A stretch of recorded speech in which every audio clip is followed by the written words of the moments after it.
بسم الله والصلاة والسلام على رسول الله. اللهم إني أسألك من فضلك وأعوذ بك من الشيطان الرجيم. أهلا وسهلا بأصحابنا وزوارنا ومتابعينا ومدعمينا وكل الناس اللي بيشوفونا وبيتابعونا.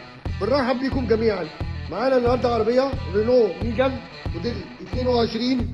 العربية كاملة كل حاجة ما عدا فتحة السقف، بصمة داخلية بصمة خارجية، جنط تو تون، مرايات دم، سنسور مارك أمامي، سنسور مارك خلفي، فيها كل الكماليات. العربية فابريكا بره وجوه بالكامل، كل كمالياتها كل صيانتها بالوكيل بالفواتير زي ما احنا شايفين. العربية فابريكا بره وجوه بحالة ممتازة. حالة العربية زي ما احنا شايفينها. بناخد بصة عن العربية وبناخد نظرة سريعة عن شكل البودي بتاع العربية. العربية كمالياتها كلها فيها اير باج، اي بي اس، جنوت سبورت، سنسور بارك، اشارات، مرايات دم. هنفتح العربية ونشوف شكل الصالون. شكل الصالون العربية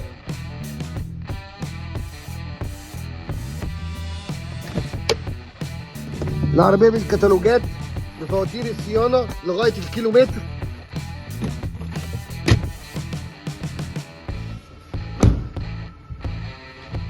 حالة الكاوتش حالة كويسة. هنفتح الشنطة ونشوف مساحة الشنطة. مساحة كبيرة بسم الله ما شاء الله. الاستبد الأصلي عندي منزلش زي ما احنا شايفين. العربية بحالة ممتازة جدا. فوانيس ليد أمامية، فوانيس ليد خلفية. مساحة الصالون مساحة كبيرة. اللي قاعد ورا مستريح. تكييف خلفي نحاول نوضحه معانا في التصوير. مخادع طبعا رأس أمامية ومخادع رأس خلفية. التحكم في الإزاز والمرايات. هنركب العربية وندور العربية زي ما احنا قلنا بصمة داخلية وبصمة خارجية. بسم الله ما شاء الله على العربية وعلى الحالة. العربية عاملة 152,000 كيلو. جي بي اس، تكييف، مخرج يو اس بي ويو اكس، طبعا في ديسك اوتوماتيك ومانوال ستيكترونيك.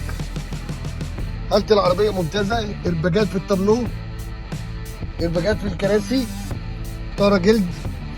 طبعا وسائل الامان موجودة في العربية. هنفتح الموتور ونشوف شكل موتور العربية.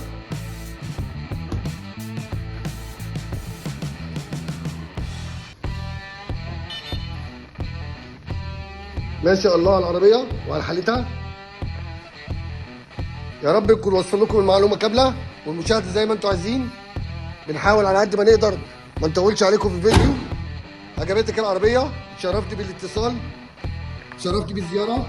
بنكبر بيكم، بنكبر معاكم في التصرف ان شاء الله.